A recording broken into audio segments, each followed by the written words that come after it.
What's up, everybody? Good evening. Round one of the NFL draft just wrapped up. And as far as the Seahawks are concerned, I think today was a massive success. It's not my favorite round one scenario, but it's a very, very good one for me. I know that some fans are disappointed. I see some of them in my comments and in my streams. They don't like the Charles Cross pick, but thinking about it, there is really nothing we could have done that would have made, I would say, even 80% of the fan base happy from what I've seen. Like, whatever we do, some decent chunk of the fan base, I'd say at least 20%, was going to be down on it. And there are some things we could have done where it would have been way more than 20%. And again, that's not to discount the people who don't like this pick. I get it. There are a couple of concerns with Charles Cross. But for my money, this is one of the best things we could have done in the first round. We didn't get cute. We didn't try to squeeze out extra value with a bad trade back and then miss out on the good guys. We just said, okay, here's a guy we feel is a blue chipper at number 9. We're not messing around. We're just going to take him. So we hit on that, I think. I think Charles Cross will be a great left tackle for us. And the way the draft broke in the last, I want to say 2 hours, maybe 2.5 hours, was really, really good. And sitting here right now with pick 33 on tap tomorrow morning, and I'm sorry, tomorrow evening, afternoon, evening, where, by the way, I'm going live tomorrow at 4, starting at pick 33, going all the way to the end of round 2. I'm seeing a lot of players who I'm into at pick 40 and 41. At the end of the day, there were a lot of people in the stream saying, oh, we need to trade up. We need to trade up to the back of the first round to get this guy or that guy. And I would have been fine with that. But at the same time, so many guys I really liked were slipping to where I felt like we didn't even need to do that.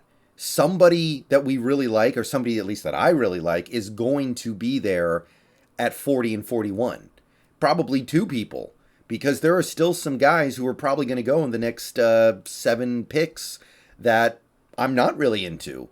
There are probably going to be some guys that I look at and go, oh, cool, he's off the board. I don't have to worry about him. So the way I see it, we've got 3 players who I never thought were still going to be available at this range.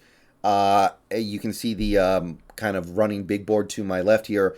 Andrew Booth Jr., Nakobe Dean, Malik Willis. The fact that those 3 guys are still available at 33 is very surprising to me. And if we could get one of those 3 guys at 40, that's a dream.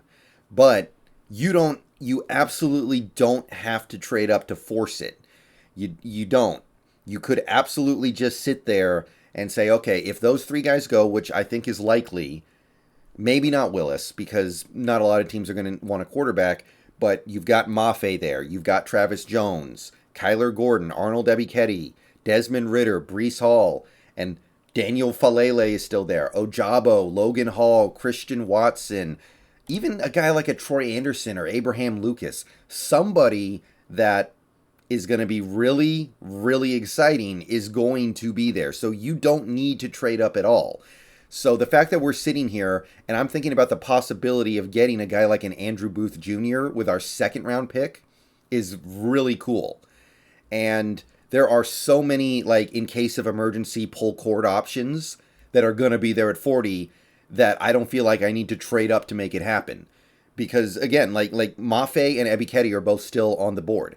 If one of those guys is there, I'm fist pumping all the way to the end zone making those picks. So I like this. I'm really excited about this.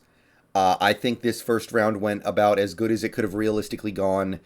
One thing that you noticed tonight was the teams that were trading back were not getting good value. So there was never any scenario where you got the Saints 2 first rounders or the Eagles 2 first rounders. It was not going to happen. The Vikings went way down in the draft and didn't really get that much, for example. That trade, by the way, shocked me. That seems like a terrible trade for Minnesota. But it does kind of indicate that the value just wasn't there. And also, while we're here, we saw A.J. Brown get traded for what I considered to be a pretty pathetic haul. They got a mid-first rounder, and they moved up a little bit in the 3rd round for A.J. Brown. DK Metcalf's value is probably not radically different from AJ Brown. So if we had traded him, we probably would have gotten something similar. I would have hated it, and we didn't do that. And now we're at the end of the first. We kind of can't. There's no DK trade that can be made. We're already in the second round. All the first round picks are done. So if you trade him, you're getting at best second rounders this year and probably future picks. And to me, that can't not be considered a real possibility. So sitting out the DK Metcalf trade was a win in my book. I've said it before, I wanted to keep him unless somebody blew me away, and obviously nobody did. I think that today was great for the Seahawks. I'm very excited to see what's left at our picks tomorrow. I'm not falling all over myself to trade down to make sure I can get one particular guy. There are going to be guys there at 40 and 41 that I'm perfectly happy to get. So that to me is a win. And the fact that we are sitting here talking about a guy like an Andrew Booth Jr. at 40 is, I don't think it happens, but it's crazy that we're here. So very excited to have Charles Cross on board. Very excited to have both of our second round picks still with so many appealing guys on the board. Just ready for tomorrow to get here. But tonight I sleep well knowing that we stopped trying to be smarter than everyone else, and we just decided to be smart.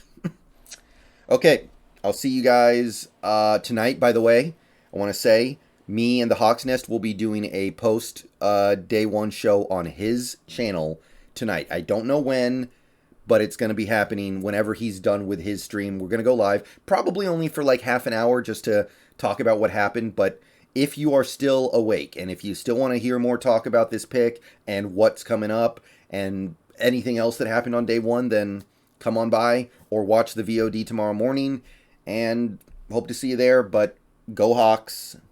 Great first day in my books. I'm happy. Hope you guys are too.